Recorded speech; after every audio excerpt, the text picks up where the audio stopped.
Surviving infidelity. Found out from new wife the depth of ex-wife's infidelity. Here just to vent, I have no way of getting closure from this due to my ex-wife being dead. My ex and I were high school sweethearts and married 2 years after high school. She was truly my first love. I joined the Navy after high school and I asked, let's call her Lisa, to marry me. I left for boot camp, A school and sub-school, job training for civilians. I would see her whenever I could, she would come out to see me, and it always felt like I was the most important person in the world to her. She had a way of making me feel like I was loved and desired, and I would return the favor in every way I could. For some context, my ex-wife was what the internet would call a BBW, which is my kind of woman. If I knew then what I know now, I wouldn't have married her. Although I loved every inch of her body, she didn't. I'm not making excuses for her bad behavior, I've just had a few years to reflect on what went wrong. She had very low self-esteem, and what I would later find out, any interest from any another man would help boost that. Some of you know just how that works. Her personality was what really grabbed me. She had a smile that would light up a room and a laugh that I found intoxicating. Without dragging this out, I was head over heels for this woman. Being in the Navy, I was very aware that the life of Navy wife was hard. You take a woman away from her family and friends, drop them in a town with no one, then you leave for months on end. I attributed the problems we had and the distance that grew between us to that. I decided early on in my enlistment that I would need to get out after just one tour. In my mind, my enlistment was killing my marriage, even though I exceeded expectations under my command. In which my XO and CO pleaded with me to re-enlist. She just had a hold on me and I wanted to make her as happy as she made me. I had a thought in the back of my mind that she may have been unfaithful to me while she was back home and I on the other side of the country. But me being young, dumb and in love, didn't see the clear signs that she was cheating on me. So, I get out of the Navy and come home. I feel so confident that all those thoughts I had and behaviors that were so unlike her would go away, and we would be us again. I couldn't have been farther from the truth. She was so cold to me, leaving the room when her phone would ring, getting off work at 4 p.m. but not getting home till 10 p.m. on a nightly basis. I called during these times and no answer. Weekends with the girls where I knew all the girls but was never invited, even though some of their significant others were supposed to be there. Our intimate life went from anytime anywhere, to nothing. At first, I attributed this to her body image issues, which she gaslighted me into believing was the cause. I allowed this to continue for 3 months. When I called her on her BS, she got angry at me for thinking like that, and told me I had been acting very difficult to her friends and to the life she had built for herself while I was gone. She twisted the whole thing around on me like I was crazy, but in my core, I just knew it had to be something else. I followed my gut this time and left her. We divorced and I moved on with my life. Not willing to allow myself to fall in love like that again, where I couldn't tell up from down, I went on an actual binder. I would smash 2 or 3 women a week, before Tinder and social media. Just meeting women and giving them the old-fashioned way. I had time to make up for because I had been faithful to Lisa our entire relationship. Fast forward 4 years, Lisa died in a car crash and during the funeral and repast, I ran into an old classmate of ours, we'll call her Alice. Lisa had remarried and had a kid, so our relationship was as over as can be. Alice had a crush on me back in high school, and I noticed them yams back then. Neither one of us acted on this attraction due to my relationship with Lisa. A month goes by, and I inbox Alice. I couldn't get her out of my mind, so I took my shot. Once I finally got her on the phone, things were weird. I could tell she was into me, but I could tell she was holding back. Come to find out, Alice was the roommate to Lisa's godsister during our marriage. After a few conversations and a couple of dates, she opened up to me. She only learned that me and Lisa were married through her obituary. She told me that she had no idea we got married because every time she would see Lisa, she was with a different guy. She even told me that she had walked in on Lisa and a few of these guys having intercourse. She didn't think anything of it because they were some of the only friends in their circle that had their own place. Everyone else still lived at home and their apartment became somewhat of a flop house, which is why she felt the need to move out as soon as she could. But due to her not having a good job or even good prospects, lasted longer than she would have liked. Alice asked me if that was the reason for our divorce, and out of sheer embarrassment, I told her yes. I had no idea about how many guys or how long or how deep her infidelity went. She would tell her friends she was going on a cruise or a vacation out of town, and that would be the times she would come see me in whatever duty station I was at. She would return with gifts that I gave her, money and even a couple of cars I had bought her. Alice thought she had a sugar daddy, which was my dumb self, She never questioned it as she just chalked it up to them being young and just enjoying life as independent women. She herself had been dating an older man and felt it wasn't her place to judge. I had to keep up the ruse of me knowing and being over it, but I couldn't help but allow the conversations about Lisa to continue, to the point where I could piece together some of the doubts that I had about Lisa in our relationship that I wish I didn't know. Like how she had been on the phone with me while being in a four-way with the roommate, her boyfriend and a guy Lisa brought by. It was like everything I thought didn't sound right or that didn't make sense at the time was brought to light in the worst-case scenario. She had been cheating on me since we left high school and possibly before, but my heart can't take probing deeper, because I believe I would just uncover more betrayal. I don't want to soil her name due to her untimely demise, but damn. What do I say, who do I speak to, how do I deal with this? I have learned more due to my wife's relationship with Lisa's godsister, and her time as her roommate. They speak about her as being a free spirit and how she worked her low self-esteem and body image issues into A+, somewhat like a legend. I hear these stories and all I feel is rage, hurt, regret and self-loathing, but I got to play it cool.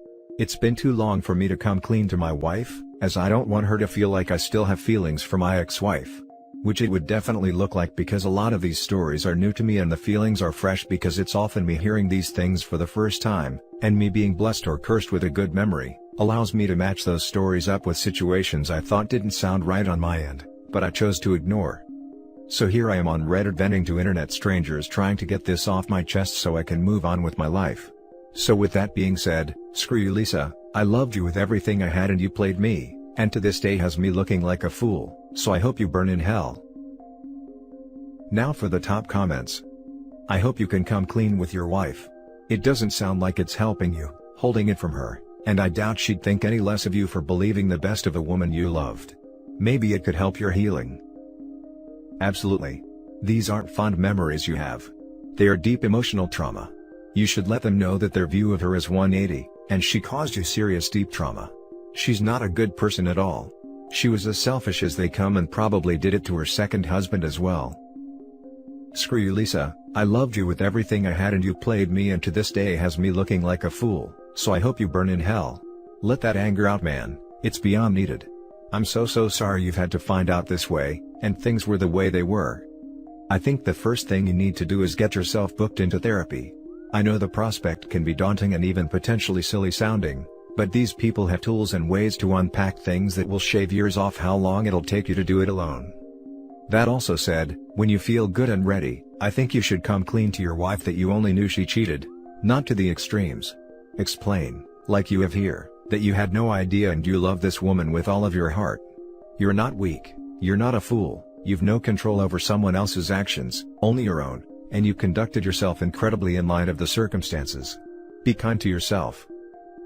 Exactly, she sounds like the weak fool. You sound like a good guy that had his stuff together and got into a relationship with the wrong woman. This is common in affairs. The cheater looks like a fool. Although it doesn't feel like it, the betrayed is typically the hero of the story. Man, that stuff, sorry. You had your suspicions and now you've been vindicated, and know that you were not crazy or paranoid. It doesn't matter if it was 1, 5 or 10, or 100 men. It still feels the same. So stop digging and focus on having a good life with your new wife. At least you don't have to worry about bumping into your ex. Now for the next story. Not everyone survives to infidelity. I really tried the long list that you were supposed to do when people got cheated. Focus on yourself, get a new haircut, reach friends or make new ones, go to the gym, cry, find a good therapist, travel, change habits and so on. The first time, I was so young and naive. I didn't even think about cheating as a possibility. At 25-27 years old, I was so happy to have found someone who wanted to spend time with me and possibly the rest of our lives. I didn't notice the little lies, the weird coincidences, the gaslighting and the inaccuracies that he created the last year of our relationship. One day, I decided that I would skip half day of work and go to his place early. I had the keys, however, I always considered it as an emergency pair. We talked about moving together, but I wanted to take time before doing that. We were still young. I noticed few odd things in that spare, brand new phone that was there on the desk. I was curious and I found 1 year worth of relationships in there. They traveled together, they tried the best restaurant in town, they declared love in the most articulate ways, they did a lot of texting and exchanging pictures. He called me boring, safe and unsatisfying. I left him. He called me only once to ask me to give back some stuff. I asked why he didn't left me earlier. He simply told me that it was hard for him to disappoint his parents since they liked me and they would never like someone like her. I was a safe choice for him. In the end they got married and they are still together with 2 kids. It took me years to recover, years to trust others and myself. Years of trying to build myself back. I moved town, I did therapy, I joined a volunteer group and I stayed away from men because I couldn't trust my guts. At 32 years old, I met Carl. We became friends. He told that he was recovering from a messy relationship. It took a full 6 months of knowing each other, to kiss or have our first date. I taught, here I am. Healed and better than before, with hobbies and more self-awareness. We had a good 2 years. We managed to progress slowly and consciously. He told me that he couldn't commit through marriage, but was ready to living together and have a family. I was okay with that. I appreciated how well we could communicate. I received a text message from unknown number. I was more than confused. I simply couldn't believe it. It was impossible, not him. Not us. I did everything right, we were in a good place, that's what I thought. However, it was not the truth. He got his coworker, not even 22 years old, pregnant during their 6 months affair. He bought a house, a project that he hid from me, for her and their kid. He told her that I was not an obstacle for them. I stupidly asked him to fight for us, for me, to choose me over her. Well, he didn't need to think or to reflect, he was so happy that I made the separation easy. He chose her and their baby. I tried my best to overcome all of the new traumas. I really did, but I failed somehow. I saw them recently, the baby was beautiful, he waved me like he was an old friend and she gave me a cold stare. I let myself go. I am fat, ugly and barely awake. I spent hundreds of weekends under my duvet, sleeping or watching crap. I am not career driven, I don't care about anything. I am in therapy, however nothing seems to shake me or help me. An old friend that I saw for 2 dates, told me this weekend that he was in the process to forgive his ex and try again with her. I was suddenly aware that my ex has never even tried to ask me to do something like that. I was just an inconvenience of their lives. A temporary girlfriend, a placeholder that can keep them busy until a younger, accomplished and beautiful woman will take my place effortless. Not everyone survives to infidelity. Now for the top advice. Your life has nothing to do with them. Let me tell you a story. I have an uncle. When he was 22, he walked on his girlfriend with his best friend. He was weak and could not take it. He went into depression. After 2 to 3 years, he joined college again.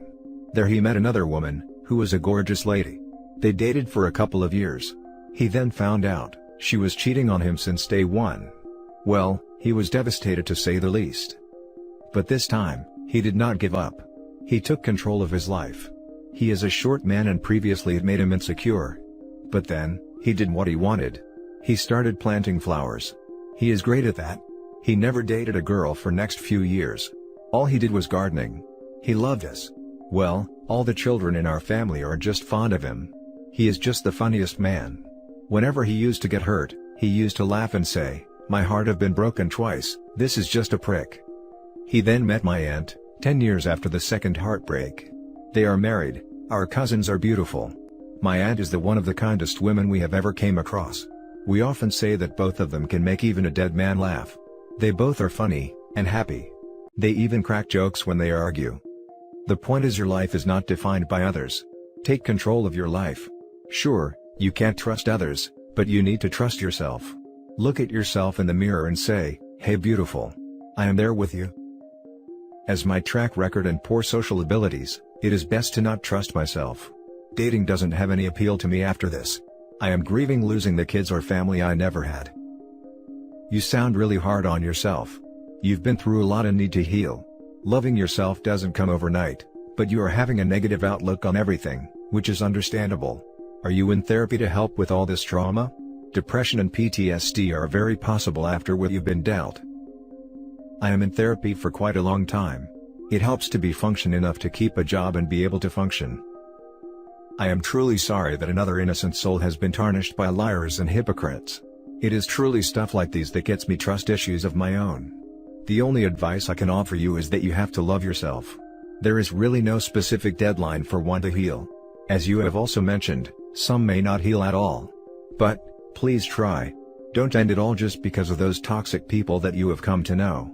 As for the cheaters, Don't ask why, just say bye. Some people don't need a reason to cheat. Focus on the little things in life. The plants, the wind, or watch a few comedy shows.